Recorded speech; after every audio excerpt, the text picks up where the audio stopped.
I'll be talking about the equation of a tangent line. But before you learn about the equation of a tangent line, you need to know what the tangent line is. A tangent line is a line that intersects one point of your curve.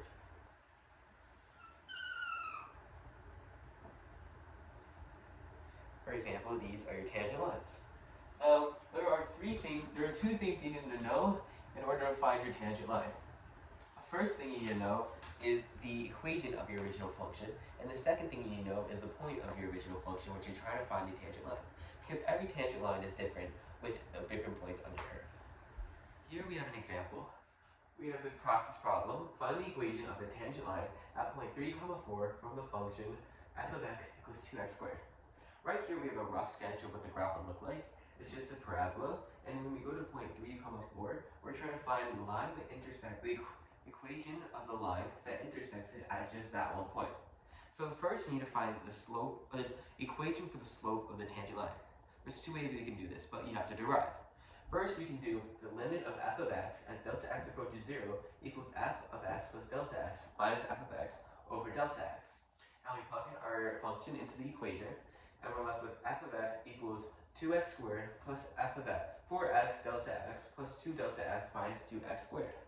Right? We can cancel our 2x squares, and we can factor out a delta x from this equation, so we're just left with 4x plus 2 delta x.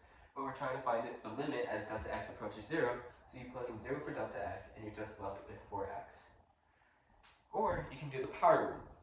Here we know our function is 2x squared plus delta x, 2x squared, so we just bring down our 2, and we subtract 2 minus 1, so you're just left with 4x. So that's the equation of your slope, of your tangent line.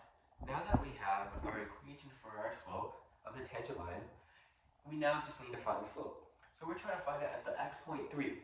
All we have to do is plug in our x for 3, so you're just left with the slope is equal to 12. Now that we have our point and we have our slope, we can find the equation of the tangent line. We can set it up into point slope form, so we have y minus y1 equals m times x minus x1. We plug in our points, y minus 4 is equal to 12 times x minus 3. We substitute the 12, and we're left with y minus 4 is equal to 12x minus 36. And then we have y equals 12x minus 32. Here's slope-intercept form. Here's our point-slope form. And if you want to write it into standard form, it becomes 12x minus y equals 32. And that is how you find the equation of the tangent line.